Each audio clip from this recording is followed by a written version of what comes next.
Hello guys, weekend நல்லா சாப்பிட்டுட்டு மதியானம் குட்டி தூங்க போட்டுட்டு நான் என் பொண்ணுக்கிட்ட கேட்டேன் எங்கே போகலாம் அப்படி சொல்லி கேட்கும்போது நம்ம வந்துட்டு கேம் விளையாட போகலாம் அப்படின்னு சொன்னான். சரி ஓகே அப்படின்னு சொல்லிட்டு நாங்கள் வந்த இடம் தான் விகிள்ஸ் அண்ட் கிகிள்ஸ். போகிற வழியில் ஒரு நல்ல சூப் குடிச்சிட்டு நாங்கள் போனோம். அங்கே போனீங்கன்னா ஆல்ரெடி நிறைய கிட்ஸ் இருந்தாங்க. அண்ட் இது வந்துட்டு ராயபுரமில் இருக்குது. இப்போதைக்கு இந்த ஏரியாவில் இதாங்க ட்ரெண்டிங்கு.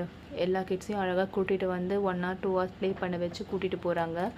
அண்ட் வந்துட்டு 1 hourக்கு வந்துட்டு 300 சார்ஜ் பண்ணுறாங்க. அண்ட் இப்போ அது அதிகமாக கம்மியாக அப்படி சொல்லி கேட்டால்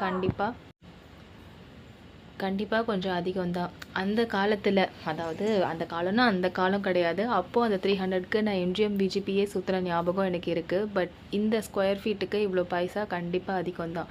பட் ஆனால் உள்ளே வந்துட்டு நிறைய கேம்ஸ் இருக்குது, குட்டி குட்டி கேம்ஸ் நிறையா இருக்குது. ஸோ 300 வந்துட்டு கொடுக்கலாம். ஏன்னா என்னோடய பொண்ணை நான் உள்ளே அனுப்பினப்போ சீரியஸாக அவள் டக்கு டக்கு டக்கு டக்கு டக்குன்னு எல்லா கேமையும் ட்ரை பண்ணால். அண்ட் வந்துட்டு பயங்கரமாக என்ஜாய் பண்ணால். அங்கேருந்து கிளம்பும் போது சுத்தமாக நான் வரமாட்டேன், நான் இன்னும் கொஞ்சம் நேரம் இருக்கேன், எனக்கு இன்னும் பிடிச்சிருக்கு இந்த பிளேஸை, நான் இங்கேயே இருக்கேன் அப்படின்னு சொன்னான்.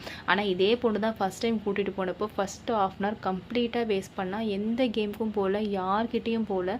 பட் இன்னும் டைம் பாஸ் ஆக ஆக குழந்தைங்க வந்துட்டு எல்லாத்து கூடயுமே வந்து அடாப்ட் ஆக ஆரம்பிப்பாங்கல்ல. ஸோ இப்போ அவள் அந்த ஸ்டேஜில் தான் இருக்கா, எல்லாருக்கூடையும் அடாப்ட் ஆகிறதுக்கு.